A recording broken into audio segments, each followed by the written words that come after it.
नमस्कार दोस्तों, CSS show में आपका स्वागत है। आज हम बात करेंगे कि पैसा कैसे बचाएं, पैसा कैसे बढ़ाएं, जीवन को खुशनुमा कैसे बनाएं और प्रॉपर्टी से संबंधित बात करेंगे आज हम कि हमारे को इन्वेस्टमेंट फ्लैट में करना चाहिए, प्लॉट लेना चाहिए भविष्य के लिए, या और क्या करना चाहिए, हमको कैसे रहना चाहिए जिसके अंदर हमारे को ज़्यादा बेनिफिट हो सके, या हमारी क्या आवश्यकता है, वो आवश्यकता को हमको देख करके वो चीज़ लेनी चाहिए।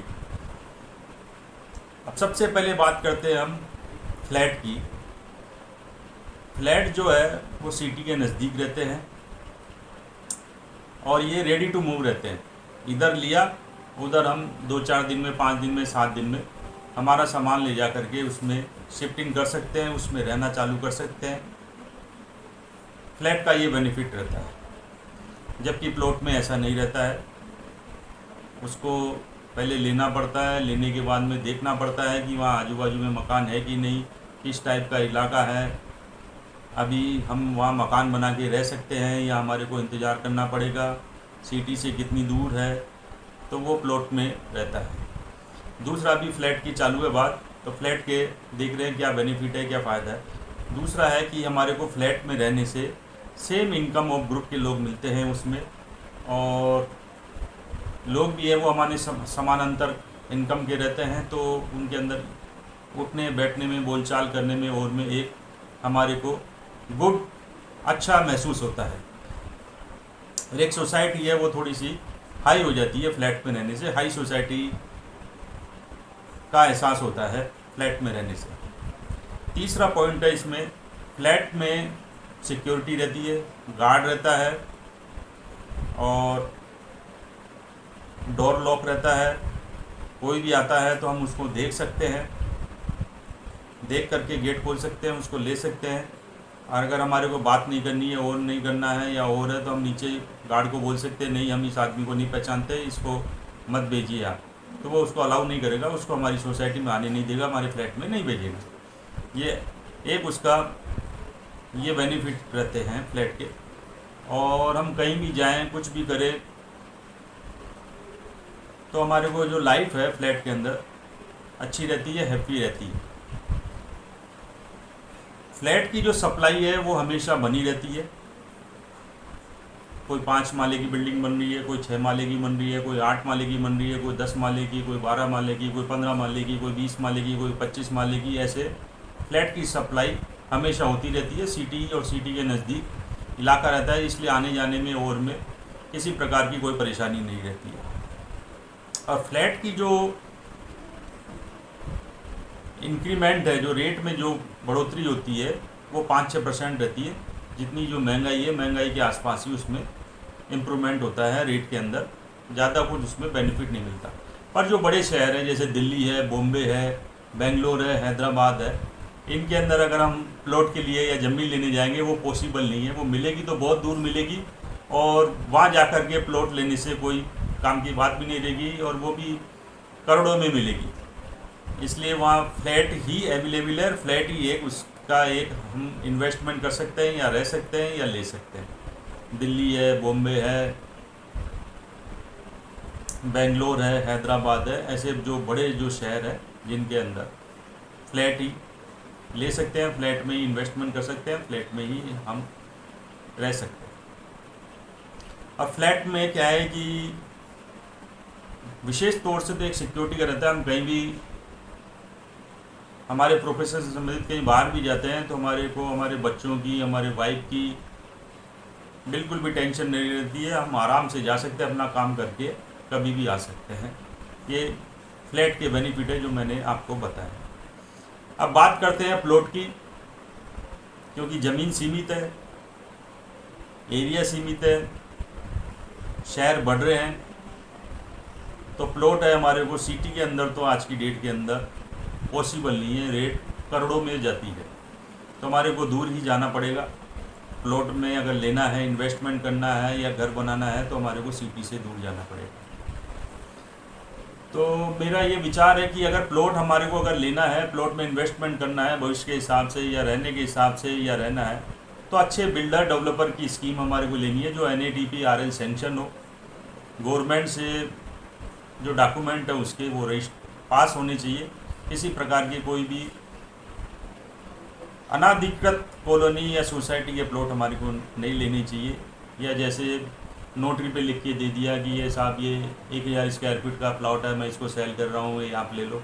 वो ऐसे बोगस डॉक्यूमेंटों पे हमारे को प्रॉपर्टी, लैंड या फ्लैट नहीं लेना चाहिए, जिसमें गवर्नमेंट से रिकॉग्नाइज्ड हो, NATP सेंक्शन हो, NA हो, TP हो, टाउन प्लानिंग से भी सेंक्शन होना चाहिए, और RL हो। तो वो जो चैन डॉक्यूमेंट है वो गवर्नमेंट से बिल्कुल डिक्लेयर रहते हैं कि ये सोसाइटी है, ये गवर्नमेंट से रेगुलाइज्ड है, गवर्नमेंट से मान्यता प्राप्त है, और ये प्लॉट नंबर, ये इसकी ये लंबाई है, ये चौड़ाई है, वो सब बिल्कुल क्लियर रहता है। एज ए गोल्ड की, जैसे हम गोल्ड में इन्वेस्टमेंट करते हैं तो वैसे ही अगर हम RL प्रॉपर्टी लेते हैं NATP RL, तो वो बिल्कुल क्लियर रहता है गवर्नमेंट की तरफ से, ये इतने स्क्वायर फीट का प्लाट, ये लेआउट, ये स्कीम, ये रोड, इतनी रोड रहेगी, ये सीवर लाइन, सब टोटल वेल डेवलप होने के बाद में ही उस डेवलपर को RL दिया जाता है, RL सैंक्शन किया जाता है, और RL मिलने के बाद में वो property as a pure gold रहती है। हम उसके अंदर इन्वेस्टमेंट कर सकते हैं। हो सकता है कि वो सिटी से थोड़ा दूर मिलेगी, 10-15 किलोमीटर, 20 किलोमीटर, 25 किलोमीटर दूर मिलेगी, पर डॉक्यूमेंट हमारे को अच्छे चेक करके अच्छे तरह से लेने चाहिए।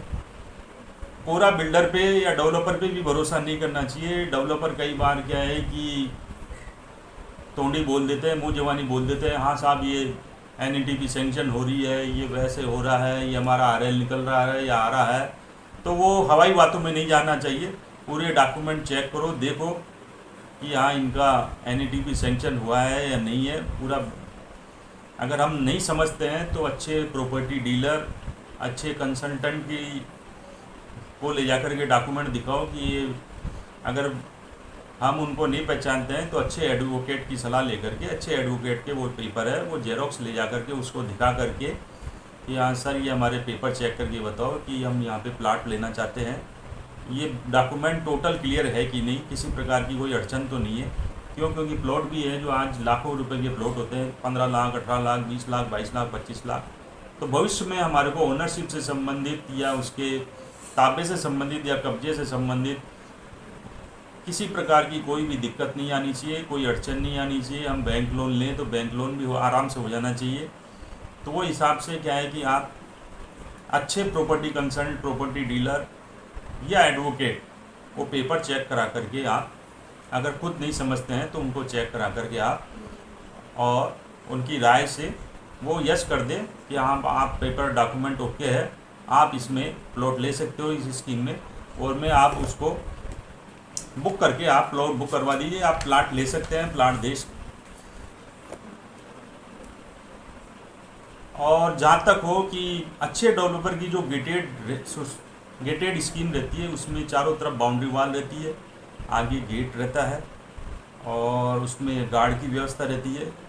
तो कोशिश करें कि गेटेड सोसाइटी के अंदर हम प्लॉट लें, जिससे कि उसमें सिक्योरिटी का कोई इशू नहीं रहता है। और जो गेटेड सोसाइटी रहती है वहाँ जो डेवलपर है, बिल्डर है, वो भी ध्यान देते हैं कि हमारे जो भी लैंड ओनर है, प्लॉट ओनर है, तो वो मकान बरोबर बना रहे हैं कि नहीं, चारों तरफ जो सेट बैक है, जो ओपन स्पेस जो छोड़ना रहता है वो छोड़ करके मकान बना रहे हैं कि नहीं। क्योंकि कई बार क्या है कि लोग बिल्कुल चिपका के मकान बना लेते हैं, पीछे भी कुछ नहीं छोड़ते, बगल में भी कुछ नहीं छोड़ते, और तीनों तरफ से बिल्कुल मकान को बिल्कुल एकदम बिल्कुल क्लोज, बिल्कुल दीवार के जो बाउंड्री रहती है उसके सटा के मकान बनाने की कोशिश करते हैं, जबकि वो गलत रहता है। उससे क्या है कि वेंटिलेशन पूरा चोकअप हो जाता है, और जो प्लॉट में रहने का जो मज़ा है, जो प्लॉट में रहने का जो हम सोच के लेते हैं कि अब वेंटिलेशन अच्छा मिलेगा, ओपन मिलेगा और मिलेगा, वो पूरा ख़त्म हो जाता है। इसलिए कोशिश करें कि जो भी हम मकान बनाएं उसमें चारों तरफ जितना सेटबैक हो, जितना ओपन स्पेस जो गवर्नमेंट के हिसाब से जो छोड़ना है वो छोड़ कर के ही हम प्लॉट बनाएं। और प्लॉट में रेट में इंक्रीजमेंट ज़्यादा रहता है, हमारे को प्रॉफिट ज़्यादा मिलता है। तो मेरे हिसाब से दोस्तों हमारे को सिटी शहर, अगर बड़े शहर हैं तो हमारे को फ्लैट लेना पड़ेगा, और अगर मेट्रो सिटी या दूसरे छोटे शहर है तो हम प्लॉट में इन्वेस्टमेंट करके ज़्यादा बेनिफिट कमा सकते हैं, ज़्यादा प्रॉफिट ले सकते हैं, ज़्यादा भविष्य के अंदर फ्यूचर हमारा सेव कर सकते हैं, ज़िंदगी हमारी खुशनुमा बना सकते हैं। ठीक है, थैंक यू दोस्तों। हमारे वीडियो को शेयर कीजिए, चैनल को सब्सक्राइब कीजिए। Thank you.